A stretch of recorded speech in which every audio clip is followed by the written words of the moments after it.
Hello and welcome to मध्य मुकाबिल। मैं हूं रबिया खान और मेरे साथ मौजूद हैं रऊफ क्लास्टर। सबसे पहले नजर डालते हैं कुछ अहम खबरों पर।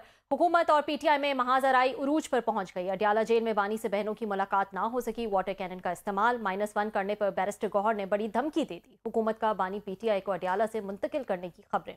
इन तमाम सियासी मामलात पर हम आज अपने प्रोग्राम में गुफ्तगू करेंगे। इसके अलावा वजीर खजाना औरंगजेब का रोब दबदबा काम कर गया। सेनेट फाइनेंस कमेटी ने हैरान कुन तौर पर पहले अफसरान की अंधाधुंध तनख्वाहें खुद बढ़ाने पर हुकूमती कंट्रोल का बिल मंजूर किया, लेकिन फौरन बाद में बिल को डिफर कर दिया गया। अनूशा रहमान और वजीर मुमलिकत बिलाल अजहर कियानी के दरमियान सर्दी गर्मी, लेकिन वजीर खजाना को SECP के अफसरान की लूट मार इतनी पसंद क्यों है? सेनेट खजाना कमेटी इजलास की अंदरूनी कहानी जानेंगे रऊफ क्लास्टर की जबानी। लेकिन सबसे पहले हम बात कर लेते हैं, इस वक्त हमारे साथ यूके से मौजूद हैं सीनियर सहाफ़ी मुर्तज़ा अली शाह, और इनसे बात करते हैं। अस्सलाम वालेकुम मुर्तज़ा, बहुत शुक्रिया ज्वाइन करने के लिए। जी वालेकुम, थैंक यू। मुर्तज़ा, एक दफ़ा फिर लंदन में जो है वो कुछ गर्मा गर्मी जारी है। मोहसिन नकवी साहब की कुछ मुलाकातें हुई, वहां पर क्या स्टेटस है इस वक्त? क्या मोहसिन नकवी साहब वापस आ चुके हैं या अभी भी वहां मौजूद हैं? और जिस टाइम पे मौजूद थे ड्यूरिंग दैट टाइम उनकी कौन कौन सी अहम मुलाकातें हुई?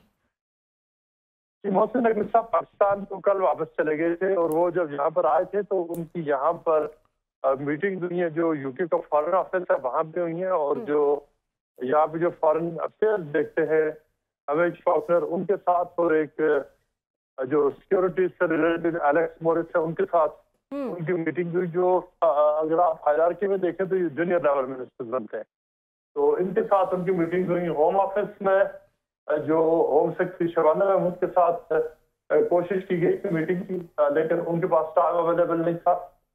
होम सेक्रेटरी के साथ जो यहाँ पे बहुत सारे की इश्यूज पाकिस्तान के वो डील होते हैं, वहां पे उनकी मुलाकात नहीं हो सकी।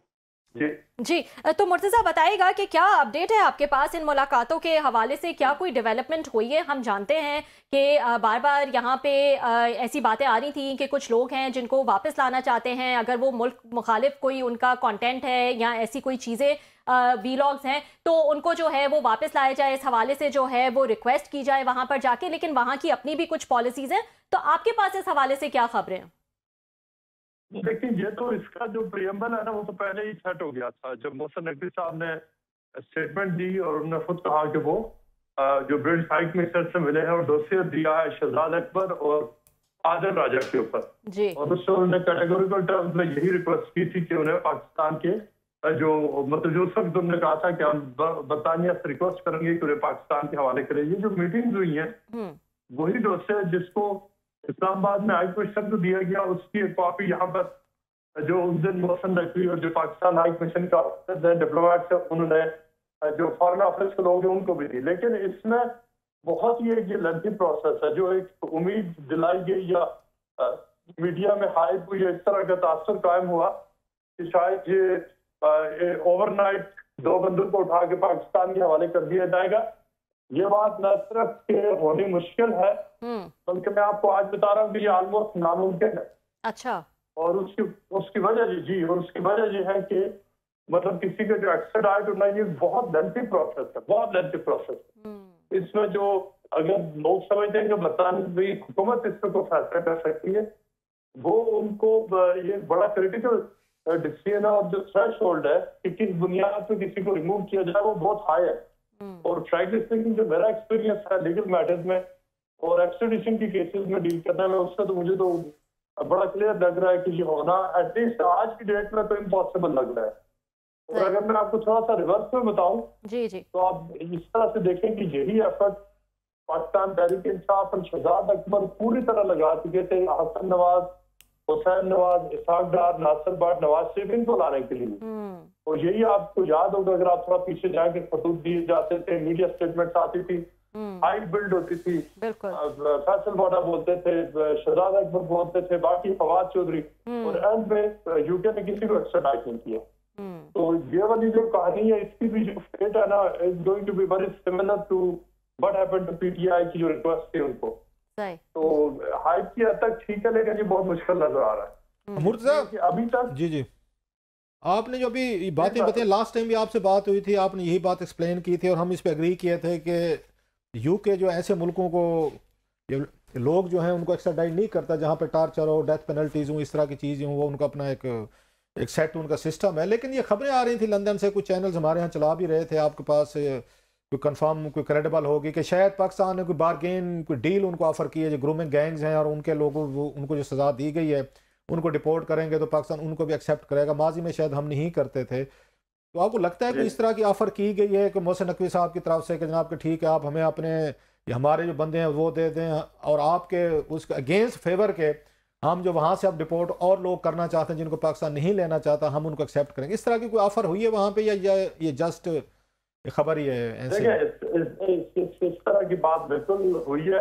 अच्छा, ये अब फॉर्मली तो इस तरह की कुछ रिक्वेस्ट पाकिस्तान ने नहीं की, ना यूके ने की है, लेकिन इस जो 6-7 लोग हैं ग्रूमिंग गैंग्स के राउंड उनके और एक्सचेंज की बात जरूर डिस्कशन जरूर हुई है, लेकिन इसमें को पाकिस्तान ने एग्जैक्ट टर्म्स में मतलब अभी तक वो फॉर्मल नहीं है, लेकिन इनडायरेक्ट और इनफॉर्मल कन्वर्सेशन में ये जिक्र जरूर आया। लेकिन गोइंग फॉरवर्ड ये एक ऐसा प्रपोजल है कि ये कहते हैं ना ये डेड ऑन अराइवल है, इसलिए कि ये हो नहीं सकता ना कि अगर मतलब एक्सचेंज किया जाए। जो दो बिल्कुल डिफरेंट केसेस है, एक तरफ पॉलिटिकल या सियासी या फेक न्यूज या मिस इन्फॉर्मेशन का केस है, डिस इन्फॉर्मेशन का केस है, प्रोपेगेंडा का केस हो सकता है, जबकि दूसरी तरफ सेक्स ग्रूमिंग है जो कि बहुत यूके के कानून के मुताबिक सीरियस ऑफेंस है। लिहाजा इसमें जो कहते हैं ना कि एप्पल एंड ऑरेंजेस वाला ये मैच नहीं करेगा। यूके ये कभी भी इन चीजों पे ये सेटलमेंट पे कभी एग्री नहीं करेगा। अच्छा मुर्तजा, हमारे यहाँ ये तस्वीर दिया जा रहा था शायद मोहसिन नकवी साहब इज टफ बॉस, तो वो कुछ ऐसी चीजें ऑफर लेके गए, वो गॉड फादर वाला जो मारियो पुजो वाला हम बात करते रहते हैं कि I will make him an offer which he can't refuse. तो मेरे पास ऐसी कुछ चीज़ें हैं जो हम यूके को ऑफर कर सकते हैं, जिसके बदले यूके जो है दो उनके इंडिविजुअल्स हैं जो पाकिस्तान को वांटेड है उनके लिए इतना बड़ा रिस्क नहीं लेगा, या अगर वो हमारी नहीं मानेंगे तो हमारे पास भी कुछ ऐसे टूल्स हैं हम जो यूज़ कर सकते हैं। क्या पाकिस्तान के पास वाकई ऐसे टूल्स हैं, स्पेशली जो इस मुल्क के वज़ीर आज़म साहब हैं, ये शहबाज शरीफ साहब, नवाज शरीफ साहब, मरियम साहब, इन सब के इनके लंदन में तो बहुत सारे ह्यूज इंटरेस्ट हैं और इनको जैसे आपने कहा उन्होंने प्रोटेक्ट भी किया हुआ है, इनकी जदादें भी हैं, बच्चे भी वहीं पे हैं नवाज शरीफ साहब के। तो ये इस पोजीशन में है कि यूके इनकार करे और हम कुछ जवाब भी उनके खिलाफ कोई कहें जी ठीक है हम भी आपकी बातें नहीं मानते अगर आप नहीं मानते, पॉसिबिलिटी है कोई? देखिए इतना बड़ा टूल तो अगर तो बहुत ज्यादा कुछ ऐसा यूके का मोस्ट वांटेड लोग अगर पाकिस्तान में छुपे होते ना कोई 10-15 यूके का बैंक अगर किसी ने लूटा होता को 5-6 बिलियन, फिर तो हम कहते हैं कि चलो ठीक है यूके का बहुत बड़ा कोई इंटरेस्ट डेवलप हो गया या टेररिज्म में इन्वॉल्व लोगों को ऐसा कुछ होता तो आपको मुझे पता होता, हमें नहीं पता, ठीक है ना। यूके को तो अगर कोई अंडरग्राउंड तो इतना बड़ा यूके की शायद को रिकॉर्डिंग टाइप की कोई 3-4 प्लस माइनस डील्स है जो उनको चाहिए हो तो वो तो that can even be a start ठीक है कि कोई बातचीत हो। इवन देन अगर ऐसा सिनेरियो भी हो तब भी इन लोगों को जो एक्सट्राडाइट करना मुश्किल है, तो ऐसा तो कुछ है ही नहीं। अच्छा ये वो जो एक लगता है यहाँ पे तस्वीर ये भी है कि ऑफ कोर्स शरीफ फैमिली को तो कोई ऐसा उन दोनों यूट्यूबर से कोई मुझे तो कोई डायरेक्ट कोई मसला नहीं लग रहा, मसला तो पिंडी का या उनका लग रहा है, उसका हमारी इस्टेब्लिशमेंट का है ज़्यादा तौर पर। तो क्या पाकिस्तानी इस्टेब्लिशमेंट ये यूके के इस्टेब्लिशमेंट के ज़रिए मोहसिन नकवी साहब जो हैं वज़ीर दाखिला के तौर पर ये कोई अपने कोई बैकडोर चैनल इस्तेमाल करने की कोशिश कर रहे हैं? क्योंकि हमें तो हुकूमत के महाज पे तो कोई ऐसी एक्टिविटी नज़र नहीं आती नवाज शरीफ साहब की, कैबिनेट की, क्योंकि मोहसिन नकवी साहब को समझा जाता है कि वो भी पिंडी से लिंक हैं ज़्यादा, तो वो समझते हैं कि ये पिंडी का और यूट्यूबर और यूके का मसला आपस में हल कर लो, हमें दरमियान में ना पहुंचे। शहबाज शरीफ साहब तो ये मुझे तो ये लग रहा है भाई साहब तुम आपस में गल कर लो, तो आप हमें ना डालें दरमियान में। देखें ये इस तरह की हमेशा जो है ना हर दौर में, चाहे मुशर्रफ का जमाना हो, मुशर्रफ के जमाने में आपको पता है महरान बलोच है उनकी हवालगी का मुतालबा किया गया था, नहीं हुआ। मुख्तलिफ बलोच थे उनका हुआ, नहीं हुआ। हरबियार मारी का हुआ जो महरान बलोच के बड़े भाई हैं। उसके बाद आप पीटीआई के जमाने में तो बहुत ज्यादा 250-300 रिक्वेस्टें तो गई है मुख्तलिफ लोगों को हवाले करने का, यूके डिड नॉट मूव, ठीक है। और उस वक्त तो हर डिफरेंट लेवल ऑफ प्रेशर था इमरान खान और उनकी तो एक अपनी अलग से पहचान है, वो उस वक्त नहीं हुआ तो अभी तो ऐसी कोई नीड है ही नहीं। और जहाँ तक इस्टेब्लिशमेंट का ताल्लुक है देखें उनकी डीलिंग जरूर है, लेकिन उन डीलिंग में यहाँ पे बीच में कोर्ट्स आती हैं, लोगों के फंडामेंटल ह्यूमन राइट्स आते हैं। आदत राजा और शहजाद अकबर ने जो ब्रॉडकास्ट की है ऑब्वियसली उससे बहुत सारे इश्यूज है, आप उससे डिसएग्री कर सकते हैं कि उसमें डिसइंफॉर्मेशन थी, झूठ बोला गया, वट बट वो सिविल नेचर के केसेस है। और सिविल नेचर के केस को आप उठा के उस बेस के ऊपर देखिए, यूके में आपको पता है यहाँ पे रॉयल फैमिली पर कितना क्रिटिसिज्म होता है, प्राइम मिनिस्टर पर कितना होता है, और बहुत सारा फेक न्यूज के लिए उन्हें टारगेट किया अच्छा, जाता है। लास्टली सर, लास्टली आपने अभी बताया कि मोहसिन नकवी साहब गए हैं, इनकी जिनसे अपने काउंटर पार्ट से मुलाकात होनी चाहिए थी, शबाना महमूद साहबा से, उन्होंने इनको टाइम नहीं दिया कि टाइम नहीं था। जो पाकिस्तान को डील करते हैं उन्होंने टाइम नहीं दिया। तो फिर मोहसिन नकवी साहब ये मतलब क्या फिर ये समझें ना समझें यूके की तरफ से कि अपने अपने काउंटर पार्ट से अगर मिल ही नहीं सके शबाना महमूद साहबा से, जो वहाँ की होम सेक्रेटरी हैं, ये यहाँ के वजीर दाखिला हैं, तो इसको डिप्लोमेटिक टर्म में क्या देखा जाएगा? देखिए, हुआ ये है कि जिनका जो नाम से ज्यादा हुआ ये है कि इन्होंने PSL का इवेंट भी था, तो अचानक प्रोग्राम इंडिया के हम जा रहे हैं। ओके। उस अचानक प्रोग्राम में उनके साथ मीटिंग नहीं हो सकी। नॉट ऐसा कि उन्होंने इनकार कर दिया, ऐसा नहीं हुआ, लेकिन अचानक प्रोग्राम बना कि PSL का इवेंट भी होना और साथ में यूपी गवर्नमेंट मिनिस्टर के साथ भी मीटिंग है। यहाँ तक बात हुई है, लेकिन इसके बाद इन्होंने रिक्वेस्ट की थी, नहीं इन्होंने रिक्वेस्ट की थी मुलाकात की, कोई हमारे कोई हाई कमीशन जी बिल्कुल हाई कमीशन ने बिल्कुल चेक किया, लेकिन उन्होंने कहा कि उनके पास इस वक्त अर्जेंट नोटिस के ऊपर टाइम नहीं है। राइट, बहुत शुक्रिया आपका, थैंक यू वेरी मच। बहुत बहुत शुक्रिया मुर्तज़ा फॉर ज्वाइनिंग। डिटेल में हमें बता रहे थे कि मोहसिन नकवी का जो ट्रिप था यूके का वो किस तरह का रहा, उसकी क्या डिटेल्स थी। एक ब्रेक ले लेते हैं नाजरीन, ब्रेक के बाद दोबारा हाजिर हूँ। वेलकम बैक नाजरीन। हर गुजरते दिन के साथ ऐसा लग रहा है कि सियासी महाज पर गर्मा गर्मी जो है वो बढ़ती जा रही है। हमने देखा कि अडयाला जेल के बाहर फिर एक तमाशा लगा क्लासरा साहब, फिर मुलाकात का दिन था, मंगल का दिन, और वहाँ पर खान साहब की बहनें भी पहुँची हुई थी और दूसरे जो सीनियर रहनुमा हैं वो भी वहाँ पे मौजूद थे। रात 2-2:30 बजे तक जो है वो ये तमाशा लगा रहा, और इस दफ़ा हमने देखा वाटर कैनन का भी इस्तेमाल किया गया। और उससे पहले जब वो नहीं भी पहुँचे थे तो बहुत सारी ऐसी रिपोर्ट्स आई थी कि इस दफ़ा हुकूमत ने बहुत ज़्यादा तैयारी जो की हुई है, बहुत एक्स्ट्रा नफरी जो है वो वहाँ पर मौजूद है। तो अब यही मामला हम देखेंगे आगे भी। मेरा ख्याल है कि ये कोई अनएक्सपेक्टेड नहीं था, अगरचे शायद PTI को लग रहा हो या बहुत सारे हमारे जैसे लोगों की हुकूमत थ्रेट कर रही है, धमकी दे रही है, और फैसल वाटर साहब या दीगर लोग जो हैं ऐसे बात कर रहे हैं, कोई ऐसा कोई बहुत बड़ी सख्ती नहीं की जाएगी, स्पेशली इमरान खान साहब की बहनों के हवाले से। क्योंकि आपने सुना होगा कि जब प्रेस कॉन्फ्रेंस हुई है उनकी DG ISPR साहब की, और उसके बाद जो काउंटर पे नैरेटिव चलाया गया PTI की तरफ से, जो फिर बातें हुई, तो आपने उसका नतीजा देखा कि उन्हें थ्रेट किया गया कि जनाब के बस अब काफ़ी हो गया, मज़ीद आपके साथ कोई रियायत भी नहीं होगी। बल्कि उन्होंने फैसल वाटर साहब ने तो और बहुत सारी बातें की कि एक सेनेटर का कहा कि वो सेनेटर नहीं रहेंगे, एक MNA का कहा कि वो MNA नहीं रहेंगे, और अब की दफ़ा कोई रियायत नहीं होगी। अता तारड़ साहब ने भी कल कहा था, जो उनकी बात पूरी निकली, उन्होंने कहा जनाब अब कोई मुलाकात नहीं होगी, किसी से हम नहीं मिलने देंगे। तो ये सारी चीज़ें, तो वो उससे लग रहा था कि एग्रेशन जो है, अब बात जो है ना, अब वो पॉइंट ऑफ नो रिटर्न तक पहुंच चुकी है। और कल तक के हद तक हमने देखा जो हुकूमत ने दावे किए थे कि हम नहीं मुलाकात करने देंगे, चाहे अदालत का हुक्म है, अदालत ने जो करना है करके देख ले, माजी में भी जाके वो अपनी कोशिशें करते रहे। सो इस हद तक तो वो अपनी उसमें जो उन्होंने दिखानी थी स्टिफनेस दिखानी थी, सख्ती दिखानी थी, या अपना एक सख्त उन्होंने उन्होंने चेहरा पेश करना था कि अब कोई रियायत नहीं है, ना खान साहब के साथ है, ना खान साहब की बहनों के साथ है, ना उनकी फैमिली के साथ है, ना उनके वर्कर के साथ है, ना मुलाकात होगी। वो तो उन्होंने कल इस बात को यहाँ तक तो पूरा किया है, नंबर 1। अब दूसरी बात यह है कि जनाब कि वो लोग अगर वहाँ पे गए हैं और उनको पहले रोक लिया गया था, मेरा ख्याल अडयाला जेल से काफ़ी पहले रोका गया है, वो बैठ के वहाँ पे अगर उनकी बहनें बैठी हुई हैं या उनका वर्कर बैठा हुआ है तो बैठे रहने दें। आपने पहले भी तो इस तरह की चीज़ें डील की। हुकूमतों को वही वाली बात ज़्यादा थोड़ा सा वो दिखाना पड़ता है, उनको बड़ा दिल दिखाना पड़ता है। हुकूमत ये कभी भी क्यास, कभी भी कोई स्ट्रेस, टेंशन, जंगें, वार नहीं चाहती होती, अपोजिशन चाहती होती है। मे भी मतलब इमरान खान साहब के हम ये सब कुछ चाहते हूँ कि हाँ आप हैं, हम पे ठंडे पानी फेरें, हमें कोई मार कुटाई करें, हमारे ऊपर आके कोई पुलिस या फोर्सेस यूज़ करें, क्लिप बनेंगे और फिर कल को आप उनको स्प्रेड करेंगे और अपनी पार्टी के लोगों को भी बताया जाएगा, मीडिया भी उस पर बात करेगा, इंटरनेशनल मीडिया ऑर्गेनाइजेशन भी बात करेंगे, देखें जी पाकिस्तान में ह्यूमन राइट्स के क्या आपके अब्यूजेज हैं, क्या इशूज़ हैं। लिहाजा उनको तो मैं ये नहीं कह रहा कि उन्होंने खुद प्लान किया, हुकूमत ने उनका मकसद एक तरह से पूरा किया। जब आप जाते हैं उनको मारपीट करते हैं, टार्चर करते हैं। अब इस वक्त रात के उसके दिसंबर की रातों में, जब वो भी पोठवार की ठंडी उसमें रातों में किसी पे पानी आप ये फेंकेंगे लेडीज़ पे, इमरान खान की बहनों पे, तो डेफिनेटली इससे बड़ा टार्चर तो कोई नहीं हो सकता। वो शायद डंडा भी इतना बंदे को ना महसूस होता हो किसी वर्कर को, जितना ठंडा पानी रात के आपको 3-4 बजे वो किया जाए, और जिस तरह का ऑपरेशन किया गया। और वही वाली बात कि वो बहनें जो हैं, एक साबिक प्राइम मिनिस्टर की वो हैं, उनकी बहनें हैं, उनकी फैमिली है, तो एटलीस्ट कुछ ना कुछ कटसी तो दिखाई जाए, ये होनी भी चाहिए। और इस बात की मजम्मत भी होनी चाहिए कि आपने इस तरह लेडीज पे पानी के जरिए आपने तशद्दुद किया है, एक चीज। अब दूसरी साइड और भी है कि यही वाली चीज़ अब मैं उनके भी पढ़ रहा था, उनके नवाज लीग का या पीपल्स पार्टी वालों का। अब जो मुझे बात दफा हम फंस जाते हैं ना, आप और मेरे जैसे लोग, आगे हमें दरमियान में से रास्ता निकालना है, हमने सबकी बात करनी है, उसकी नहीं की तो वो नाराज, फलां की नहीं की तो उसका नाराज, उसने तुम किया तुम उसके साथ मिल गए, फलां के साथ मिल गए हो।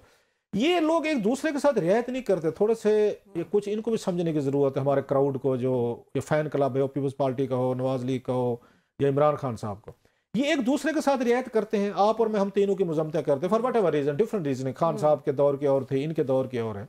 वो ये कहते हैं जनाब कि यहाँ पे फरियाल तालपुर साहिबा जो है वो चांद रात को वो यहाँ दाखिल थी इधर आपको पोली क्लिनिक में। इमरान खान साहब को पता चला कहीं से कि इसके जरदारी साहब की सिस्टर जो है ना वो इस वक्त वो हैं हॉस्पिटल में, और खान साहब की इस बात पे तप चढ़ती थी। कई दफ़ा उन्होंने कहा है कि यार मुझे पता चलता था ये जहां हमने जेल भेजे तो ये अस्पताल पड़े हुए हैं। ये उनका क्लिप भी है, तकरीरें भी हैं वजीर आजम के तौर पर। तो उन्होंने कहा जनाब अभी फरियाल साहबा को गिरफ्तार करें, पकड़े, वहां से नैब की वो गिरफ्तारी में थी पहले, इनको जो है और अडयाला छोड़ के मुझे रिपोर्ट करें।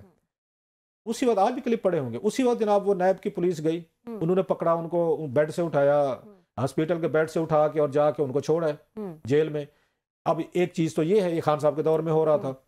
अच्छा, उस वक्त हमारे भी दबाव था कि जनाब आप इसकी मजम्मत करें कि देखें जी एक उन्होंने लेडी को वो हॉस्पिटल में दाखिल थी, तबीयत ठीक थी या नहीं थी, उनको करें। अच्छा, सारे हमारी तरफ देखते हैं कि आप मुजम्मतें करें, खुद इन्होंने एक दूसरे के साथ बिहेव नहीं करना। अब आगे जरा सुनते हैं, वो आपके मेरे पे जिम्मेदारी है सारी, हमने इनको कि हमारी भी तो बात करें, कि हमने समझाना है इनको, मतलब इमरान खान साहब को भी हमने समझाना है कि सर ऐसे ना करें, जरदारी साहब को भी हमने समझाना है, मरियम साहबा को भी हमने समझाना है, नवाज शरीफ साहब को, शहबाज शरीफ को भी समझाना है कि सर इनकी बहनों के साथ ऐसा ना करें, या मरियम साहिबा के साथ आप ऐसा ना करें। फिर इनको समझाने का आपने खान साहब की बहनों के साथ, इन्होंने नहीं समझना एक दूसरे की माँ बहन को कुछ नहीं करना, उन्होंने नहीं समझना, हमने समझाना है। सारा ये मलबा हम पे, आपके मेरे कंधों पे आ गए, इतने हमारे कमजोर कंधों पे ये सारी जिम्मेदारी डाल गई कि हमने मुजम्मतें भी करनी है, हमने इनको बुरा भला भी कहना है, हमने ह्यूमन राइट्स भी इनको बतानी है, डिसेंसी भी बतानी है, खबर बताएंगे, हम बताएंगे, आप लोग तो नहीं करते एक दूसरे के। आगे सुने, आगे चले।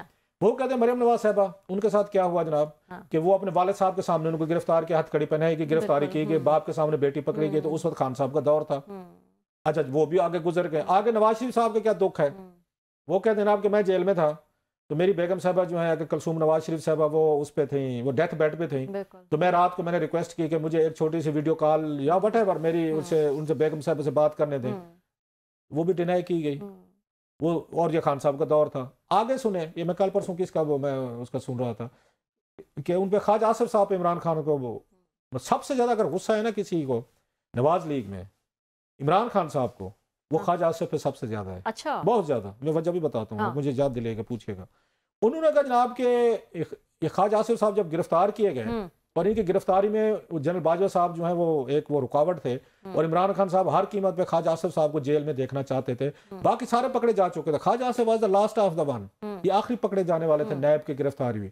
इससे पहले सारे लोग पकड़े गए, शहबाज शरीफ साहब पकड़े गए, शाहिद खकान अब्बासी साहब हैं, मिफ्ता इस्माइल हैं, साद रफीक हैं, सलमान रफीक हैं, उसके बाद और उनके और भी जो लोग थे वजीर वगैरह सारे पकड़े, जेलों में थे।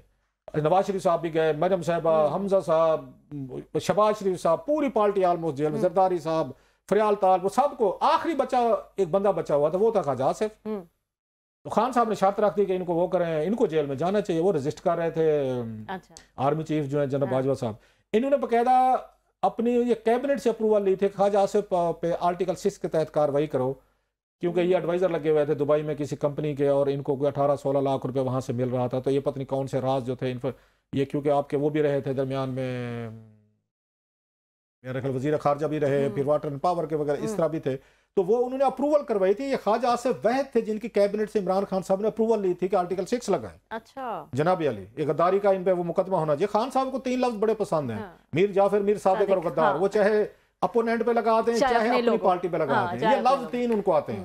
खैर, और उसके बाद जनाब उन्होंने गिरफ्तार किया उनको। इस पे मुतमईन नहीं होगा गिरफ्तार किया, क्योंकि उनको इमरान खान साहब को किसी ने बताया था सर ये गिरफ्तार कर लेते, फिर जाके अस्पताल में बिठा देते, लिटा देते हैं, वो वहां पे मजे करते हैं, क्या फर्क पड़ता है।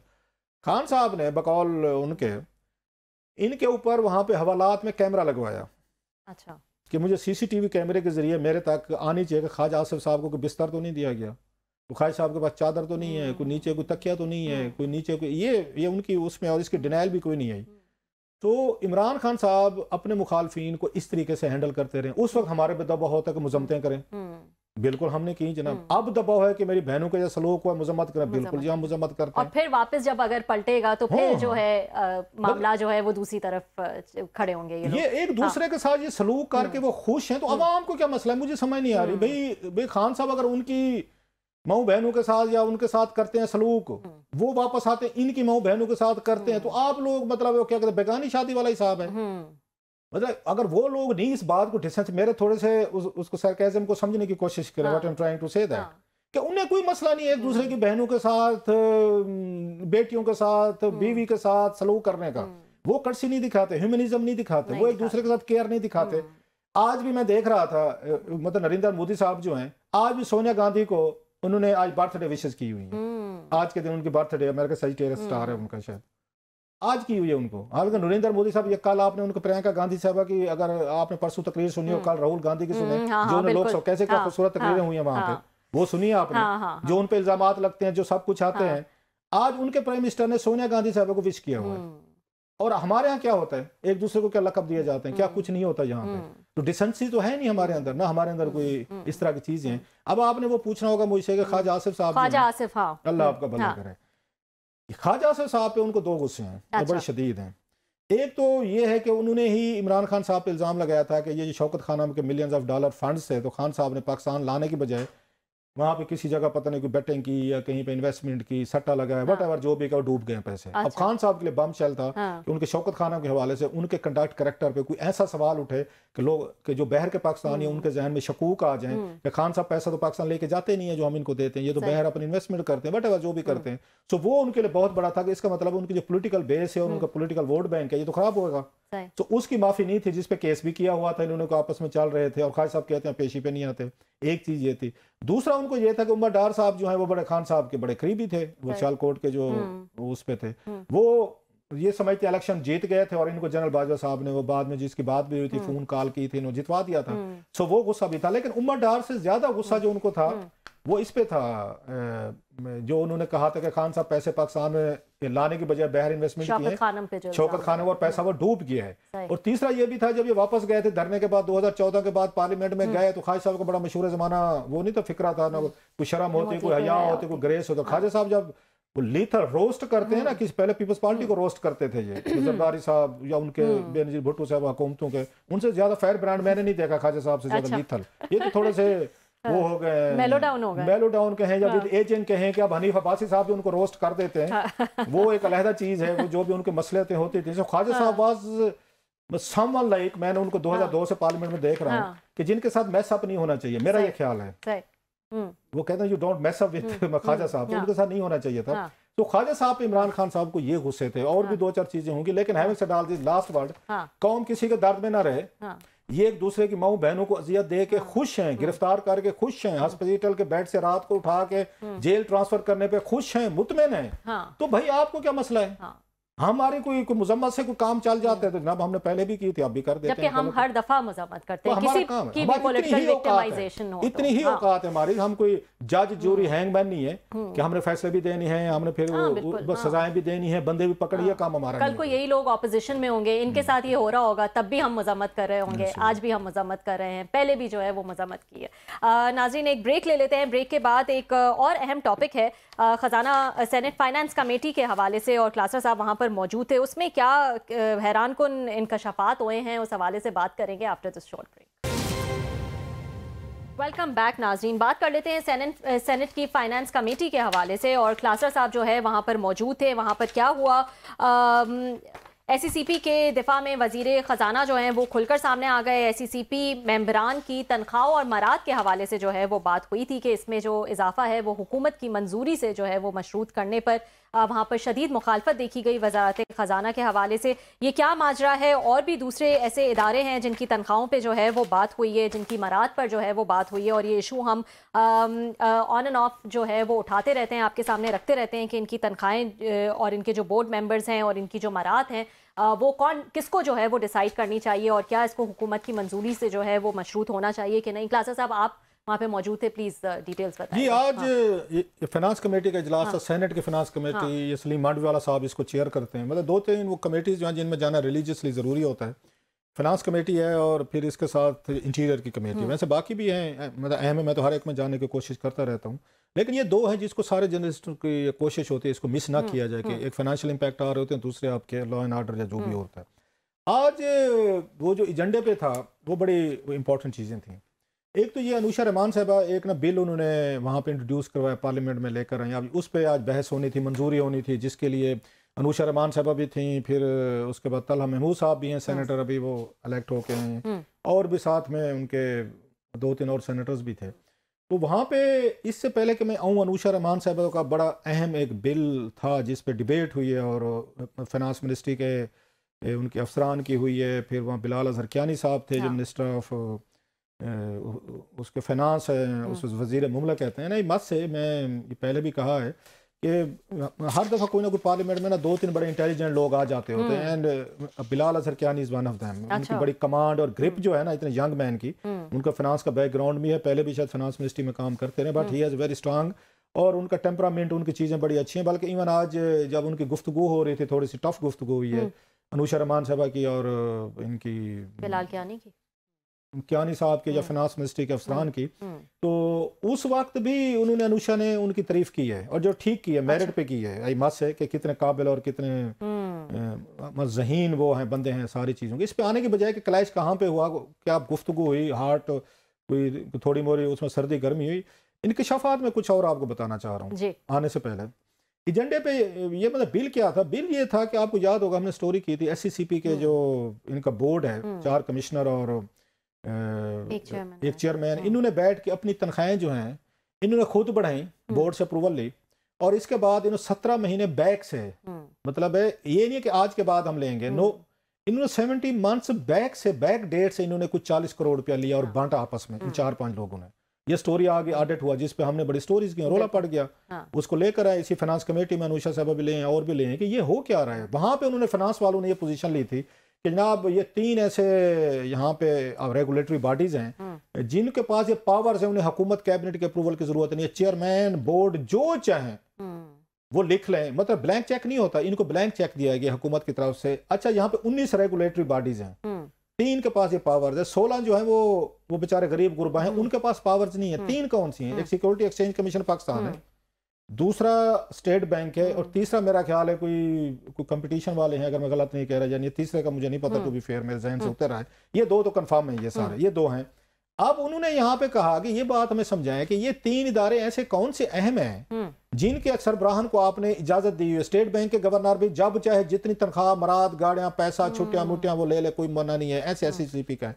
इसी चीज की उन्होंने ना वो की, उन्होंने एक्सक्यूज लिया था लास्ट टाइम। अच्छा, उसमें जो हुकूमत की तरफ से बंदे बैठते हैं बोर्ड में, वो अकलियत हैं, 2 हैं, एक सेक्रेटरी फाइनेंस है, एक सेक्रेटरी लॉ है। अच्छा, ये बैठते हैं वहां पे, बोर्ड में शामिल है यहाँ पे जो इसका SCCP का है। अच्छा, इस पे उन्होंने पूछा, अच्छा 6 जो और मेंबर हैं, 6 मेंबर हैं इसके बोर्ड के, और वो कराची के हैं सारे, आपके शहर से हैं। उस पे भी उन्होंने पूछा कि ये बोर्ड में क्या, आज अनुषा साहब ने ये बात की कि सारे काबिल लोग कराची में रहते हैं, कोई आपके बलोचिस्तान से नहीं रखा गया, कोई आपने खैबर पख्तूनख्वा से नहीं रखा, कोई आपने पंजाब से नहीं रखा, आपने वहां से कराची से 6 बंदे रख लिए बोर्ड पे। तो ये बहुत बड़ी एक उसका मसला था, ये उन्होंने आज पॉइंट उठाया। उन्होंने कहा कि हमने बोर्ड की इजाजत से लिया, ये सारा कुछ किया है। अच्छा, इस पे फिर अनुषा रहमान साहब ने कहा, उन्होंने कहा ये तो गलत पावर्स हैं, ये तो हमने गलत किया हुआ है। बाकी जैसे 16 की पार्क्स प्रिविलेज जो उनके पैकेजेस जो हैं वो कैबिनेट हुकूमत करती है, तो इनका भी होना चाहिए। इस पे वो बिल लेकर आई, आज उस बिल पे बहस होनी थी, वोटिंग होनी थी। अब मैं बैकग्राउंड बताया आपको कि वो इसको कर्टेल करना चाहते। जब ये डिबेट होने लगी उससे पहले इंकशाफ हुए कुछ और। अच्छा, वो सुने मजे के। ये नहीं बाज आती, पाकिस्तानी ब्यूरोक्रेट, पाकिस्तानी अफसर नहीं बाज आता। खाल उतार ले आपकी, मैं सब नहीं बात कर रहा, 2-4 दाने अच्छे भी निकल आते हैं, ये खाल उतार ले आपको, और ऐसे डीट है, मैं लफ्ज डीट ही कह सकता हूँ। ये हमने 40 करोड़ पे कितना रोला पड़ा है। पता ये चला है कि वही आकिब सईद साहब रिटायर हो रहे हैं 12 दिसंबर को। उन्होंने पिछले हफ्ते अपने रिटायरमेंट से 1 हफ्ता पहले मीटिंग बुलाई है। अच्छा, और फिर अपने लिए उन्होंने लाखों करोड़ों के उन्होंने पार्क्स एंड प्रिविलेजेस मंजूर करवाने थे बोर्ड से जाने से पहले। तो आपने गौर फरमाया, मतलब रिटायरमेंट 12 को रिटायरमेंट होनी है। आज क्या डेट है? 10। 2 दिन बाद वो रिटायर हो रहे हैं। 10 दिन पहले उन्होंने एक इजलास बुलवा लिया रिटायरमेंट से 10 दिन पहले कि मुझे ये करोड़ों रुपए के वो चाहिए। एक कैबिनेट में बताया, ये सारी मीटिंग में बताया कि जो एजेंडे पर लेकर आए। आप अंदाजा करें 40 करोड़ रुपए पे इन लोगों के साथ क्या कुछ नहीं हो, दुनिया जहां की गाली खाई है इन्होंने। एक एक बंदे ने, इस मुल्क में गरीब एक मुल्क है जिसके अरबों रुपए, मतलब अरबों, आप कहना छोटी बात लगती है, आपके कर्जे हैं, 140 अरब डॉलर का फॉरेन लोन है, लोकल की तो कोई हद नहीं रहेगी, कितने हजार अरब का लोन है, लोगों से आप टैक्स ले रहे हैं, पैसे ले रहे हैं। उस बंदे की दाद दें आपके सईद साहब की कि वो रिटायरमेंट से पहले इतनी कुछ होने के बाद 40 करोड़ रुपया लेने के बाद उन्होंने फिर एक हफ्ता पहले मीटिंग रख ली रिटायरमेंट से पहले कि मुझे ये चीजें भी दें। उस पे फिर क्यों रोला पड़ा हुआ था, वो जो उसके वो फाइनेंस मिनिस्ट्री का जो उसमें बंदा किया हुआ था, उस उन्होंने कहा, क्योंकि उनको पता था कमेटी पहले भी इस पे रोला डाली, उन्होंने रोला डाल दिया, तो वो मंजूर नहीं हो सका। अच्छा, उन्होंने पूरी कोशिश की। इस पे तला महमूद साहब ने, सेनेटर साहब ने एक और इंकशाफ किया, सुनने वाला है। उन्होंने कहा जनाब हमें बताया जाए, एक आपके कमिश्नर हैं SCCP के, वो रिटायर हो रहे हैं या हो गए हैं, रिटायरमेंट से पहले उन्होंने 70 लाख रुपया या कमीशन से अदा करवाया है, क्लब की मेंबरशिप ली गई है। जरा गौर फरमाएं, ये SCCP कार्य को ऐसे काम हो रहे, उन्हें लगता है कि ये सोने की कान खोल ली है, और रिटायरमेंट से पहले अपना सारे इंतजाम जो है वो करके जा रहे हैं। चेयरमैन साहब ने कहा कि मुझे ये चीजें चाहिए, आकिब सईद साहब ने कहा, जो आज एजेंडे पे था, और दूसरा कमिश्नर जो रिटायर हो रहा था उसने कहा मुझे 70 लाख रुपए क्लब की मेंबरशिप तो लेना मैं रिटायरमेंट के बाद, और उन्होंने दी बकौल तला महमूद साहब को। अब ये बैकग्राउंड था। इस पे जनाब फिर वो आमने सामने ministry of finance I, Anusha Rahman साहब आई मत से, हालांकि हमने उन पे भी कल बातचीत की थी, जो उनके अपने वो बोर्ड के मेंबर हैं और उस पे ले रहे हैं सारी चीजें, पैसे $5-5 हज़ार डॉलर मिल रहे हैं, वो यूफ उनके अपनी जगह पे। लेकिन अनुषा रहमान साहब ने तो आज वो कहते लम्हा डाल लिया। अच्छा, she is a very intelligent woman, मत से, मतलब जो मैं एक दो को intelligent women parliamentarian, she is one of them. उन्होंने जनाब इनके साथ वो किया, उन्होंने कहा हमें समझाएं, और उन्होंने वहाँ पे ये मिनिस्ट्री ऑफिसर से पूछा कि आप लोग मेंबर हैं, आप, अच्छा उन्होंने यही बात की कि उनके पास पावर्स हैं, उनकी पावर्स हम कर्टेल करना चाहते हैं, जिस पर उन्होंने अपोज किया फाइनेंस मिनिस्टर, वहाँ नहीं जी इनको कुछ नहीं कहना, ये हमारे प्रिविलेज लोग हैं, इनको कुछ नहीं कहना आपने, और ये हमारे वजीर साहब औरंगजेब साहब का ये है पॉलिसी डिसीजन है कि ये बिल नहीं लाया जा सकता, इनके पास ये पावर्स रहेंगी। SCCP चाहे अपना वो 40 करोड़ के वो ले, वो 40 अरब के ले, वो 40 लाख के ले, 40 रुपए के ले, आप उन्हें कुछ नहीं कहेंगे।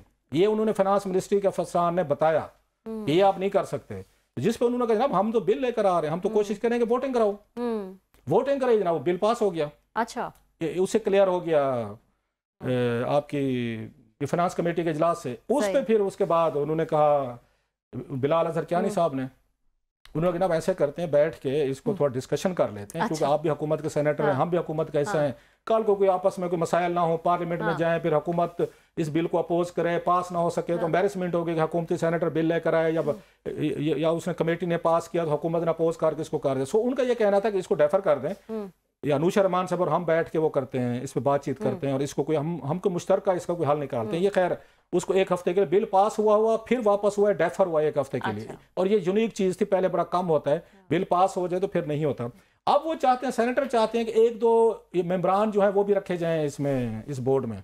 अच्छा, वो भी चाहते हैं कि पार्लियामेंटेरियंस होने चाहिए, एक सेनेट से ले लें या एक कौमी असेंबली से ले लें। अब मुमकिन है वो मान जाए, इस पे कोई डील हो जाए दोनों के भी, चलें ठीक है, लूट मार मची हुई तो लुट ही रहे, हम नहीं कहते, दो बंदे हमारे भी रखें, जैसे होते हैं ना हमारे बंदे भी रखें। लेकिन जो अनुषा साहबा की और उनका आपस में हुआ, तो उन्होंने कहा जनाब कि ये हमें फाइनेंस मिनिस्टर, जो आप जरा लाइन समझिएगा, तो फाइनेंस मिनिस्ट्री वालों ने कहा जनाब के, इमदाद बसाल साहब थे, उन्होंने कहा जनाब कि ये हमें फाइनेंस मिनिस्टर की हिदायत है, आपने इस बिल को अपोज करना है, हम इसके हक में नहीं है, तो हम तो उनकी जो बात होगी लेंगे। तो उस पर अनुषा साहब ने कहा जी उन्होंने कहा मेरी भी नवाज लीग के पार्टी के सीनियर लोगों से मेरी भी बात हो चुकी है, वो ये लाना चाहते हैं। अच्छा, अब ये पता लड़ाई क्या है? अब असल बात क्या वजारत खजाना क्यों इतनी अगेंस्ट है? मतलब अब ये मसला है औरंगजेब साहब वर्सेस इसाक डार साहब। अच्छा, डार साहब का एक कैंप है, एक औरंगजेब साहब का कैंप ये वही मसला है जो एक्सपेक्टेड था। अल्लाह आपका भला करे। ये अब असल कहानी ये है।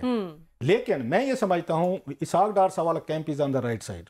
अनुषा रहमान साहबा हूँ, या वो जो सेनेटर जो आज उनको सपोर्ट दे रहे थे, उसमें सलीम मांडवी वाला साहब भी थे, वो भी थे, बाकी भी थे, वो ठीक स्टैंड पे खड़े हो कि कैसे out of 19 in regulatory bodies को इख्तियार हो सकता है कि ये बैठ के करोड़ों रुपए की अपनी तनख्वाहें भी रख लें, बैक डेट से पैसे भी ले लें, और बोर्ड में 6 बंदे कराची शहर से भी रख लें, इनको नहीं पूछा जाना चाहिए। Why not? ये पूछा जाना चाहिए औरंगजेब साहब के पास, भाई साहब ये आप कोई बैंक नहीं चला रहे, ये बैंक ये नहीं है, प्राइवेट बैंक नहीं है, ये हुकूमत पाकिस्तान का एक वो अच्छा वो कहते हैं हम फीसें इकट्ठी करके हम अपना खर्चा चला रहे हैं। और भी फीसें उन्हें कहें, अभी आकिब सईद साहब रिटायर हो रहे हैं ना 12 को, इन्होंने 13 तारीख को किसी को फोन करके कहें जी मुझे फीस जमा करवाने मेरे अकाउंट में, देते हैं कि नहीं देते? भाई आपको इसलिए अकाउंट में पैसे आ रहे हैं बिकॉज हुकूमत पाकिस्तान की बैकिंग है, यू हैव एन अथॉरिटी, आपको पैसे हुकूमत पाकिस्तान या हुकूमत पाकिस्तान लोगों की वजह से मिल रहे हैं। और प्लस उन्होंने ये कहा जनाब कि ये जो आप कह रहे हैं कि आपको इजाजत होनी चाहिए या इसकी माता पिता आपको आजादी होनी चाहिए, तो ये तो नहीं होनी चाहिए।